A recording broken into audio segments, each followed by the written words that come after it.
Good day. Welcome to the Gulf News Update for Monday, March the 9th. Here are the top stories at this hour. The first attempt to fly around the world in a plane using only solar power launched this morning in Abu Dhabi, in a landmark journey that will test its pilot's endurance to the limits. The Solar Impulse 2, piloted by Andre Borschberg of Switzerland, took off from El Betin Airport and headed to Muscat, where it is expected to land later today. From Muscat, the plane will make 12 stops on an epic journey spread over 5 months with a total flight time of around 25 days. The UN Secretary General has called on the international community to halt the destruction of Iraqi archaeological sites by Daesh. Ban KiMoon branded the smashing of priceless and ancient artifacts as a war crime.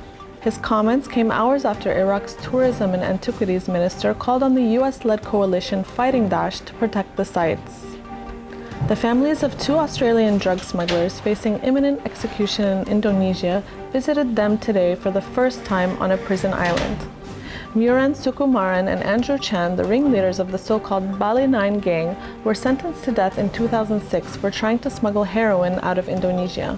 Australia has mounted a diplomatic campaign to stop the executions from going ahead. Doping in cycling remains widespread, with cheats experimenting with designer drugs and becoming ever more sophisticated, according to the Cycling Independent Reform Commission. In a report published this morning, the commission features an incredible claim from a respected cycling professional that 90% of the peloton is still doping in one form or another. The controversial American Sniper has become the highest-grossing film of 2014 in the US. Director Clint Eastwood's film about Navy SEAL Chris Kyle passed the Hunger Games Mockingjay Part 1 to be the top film from last year, and has pulled an estimated $337.2 million since its limited release on Christmas Day. Worldwide, the film has crossed the $500 million mark. And finally, weather. Today's high across the UAE will be 29 degrees Celsius, dropping to 20 degrees at night.